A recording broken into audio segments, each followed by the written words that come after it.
When Jürgen Klopp personally got involved in the race for Patrick Zabi, that's when people started paying attention. Because this wasn't a Wonderkid lighting up the Champions League, it wasn't a Premier League breakout, and it definitely wasn't a name Manchester United wanted everyone talking about yet. Zabi is 19, playing in League 2, quietly developing, no hype machine, no viral storm, and yet Manchester United have been tracking him closely, while Jürgen Klopp, now operating behind the scenes at Red Bull Group, is trying to hijack the deal before it becomes public.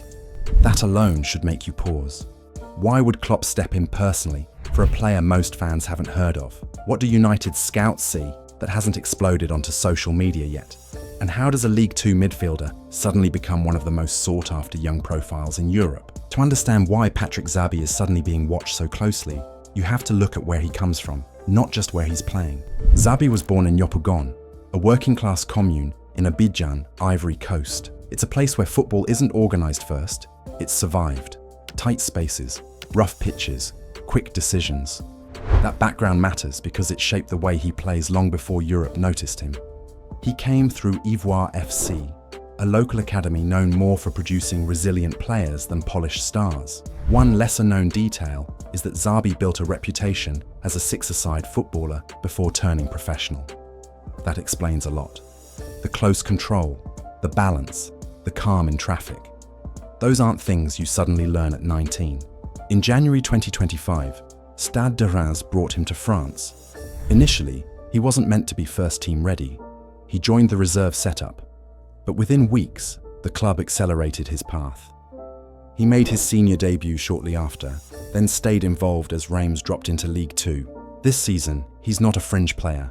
He's part of the senior rotation, 15 league appearances, 1 goal, 2 assists. Those numbers don't scream hype, but they tell scouts something more important. He's trusted. At 6'3", the first thing you notice is the frame. He's powerful, broad-shouldered, and hard to move once he sets himself. But he doesn't play like a typical physical midfielder. He doesn't hide behind strength. He uses it to buy time. On the ball, Zabi is surprisingly comfortable. He carries possession through the middle with long, deliberate strides, not flashy touches. He breaks lines by driving forward rather than forcing risky passes. When pressure comes, he doesn't panic. He shields, rolls away, and resets the attack. What scouts really like is his flexibility. He's played as a holding midfielder and as a number 8. He tackles, he covers ground, and he understands spacing well for his age. That tactical intelligence is why coaches trust him despite his youth. There are flaws, and clubs know it. His defensive positioning can drift. His decision-making under high pressure still needs sharpening. He's not a finished product. But here's the key point. You can teach positioning. You can speed up decisions. You cannot teach size, balance, and composure at this level. That's why clubs are moving early. So why does Patrick Zabi make sense for Manchester United specifically? Because United aren't just looking for talent. They're looking for a profile they've struggled to get right for years. For a long time, United's midfield has felt unbalanced. Either technical but lightweight, or physical without control. Zabi sits in the space between those extremes. He's tall, strong, and athletic, but he doesn't treat the ball like a liability. He wants it under pressure. He's willing to carry it forward, not just move it sideways. That's why the comparisons to Paul Pogba and Yaya Toure keep coming up. Not because he plays exactly like them, but because the raw ingredients are similar. Size, confidence on the ball, and the ability to influence games from central areas. United scouts see a midfielder who can grow into multiple roles depending on the system. A 6 if needed, an 8 when the game opens up. Someone who can absorb coaching rather than needing to be rebuilt. It's also important to be clear about where United are in this process. They're monitoring, not bidding. This is still assessment and planning. But that stage matters, because it's often when decisions are quietly made. And that hesitation is exactly what has opened the door for someone else to step in. This is where the situation shifts from interesting to serious. Because when Jürgen Klopp gets involved personally, it's never accidental. Klopp isn't operating as a touchline manager anymore. He's working at a strategic level for the Red Bull Group, helping identify players early, before the market explodes. and reports suggest he has already spoken directly with Patrick Zabi to gauge his interest. That matters. Klopp has always believed in conviction over noise. He doesn't wait for consensus. If he likes a profile, he moves early and sells the vision himself. He's done it before. Players listen when Klopp calls, especially young ones who want a clear path rather than a crowded spotlight.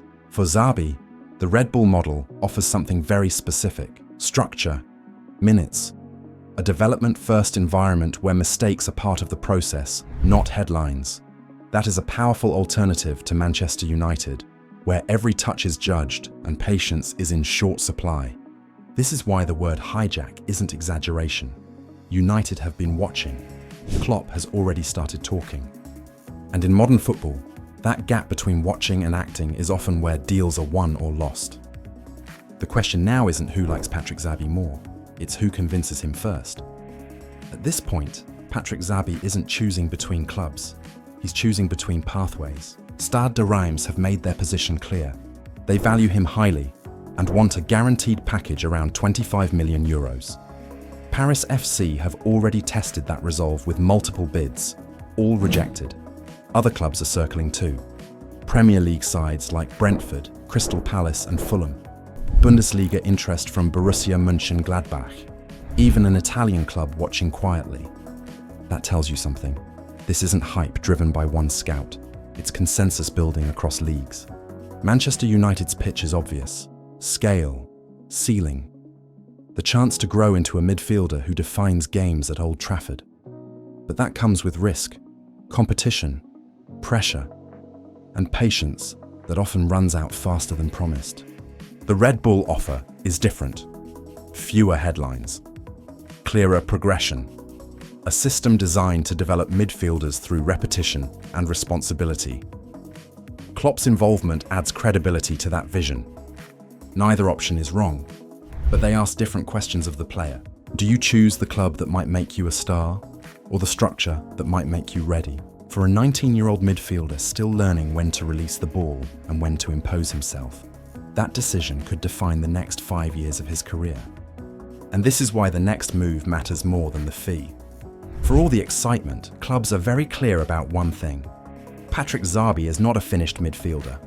At times, his defensive discipline drifts. He can get drawn to the ball and leave space behind him. Against faster, more tactical midfields, that gets exposed. His decision-making under pressure also needs work. There are moments where releasing the ball half a second earlier would change the whole attack. And then there's the obvious jump. League 2 to the Premier League or Bundesliga is unforgiving, especially for central midfielders. The tempo is higher, the pressing is smarter, mistakes are punished instantly. So why are clubs still willing to spend big money? Because the hard parts are already there. You can coach positioning, you can drill awareness, you can improve scanning and speed of thought. What you cannot teach is size combined with balance, or confidence on the ball at 19, or the willingness to demand possession in tight areas. Zabi doesn't hide, he asks for the ball, even when games get messy. That mindset is what separates projects that stall from players who eventually take control of matches. And for recruitment teams, that's worth the risk. They're not buying today's version of Patrick Zabi. They're buying the player he could become once the game slows down for him. So this story isn't really about Patrick Zabi alone. It's about how modern recruitment actually works. United represent the traditional giant, global pull, massive upside, but also noise, pressure, and competition that can stall development if timing is wrong. They're watching carefully, weighing risk, trying not to repeat past mistakes. Klopp and the Red Bull Group represent something else. Early conviction, structure over status, a belief that development beats reputation, especially for midfielders who need time to grow into authority. That's why this feels like a hijack. Not because United don't want him, but because hesitation is part of their process, and Klopp doesn't wait for consensus. For Zabi, this decision will shape everything. The league he learns in, the mistakes he's allowed to make, the speed at which he becomes a complete midfielder rather than a promising one. And by the time Patrick Zabi's name is everywhere, the decision will already be made. The only question left is who moved first, So now it's over to you. Where do you think Patrick Zabi ends up next? Does Manchester United step in and move early, or does hesitation open the door for someone else to act first? Drop your thoughts in the comments. I'm genuinely curious how United fans see this one.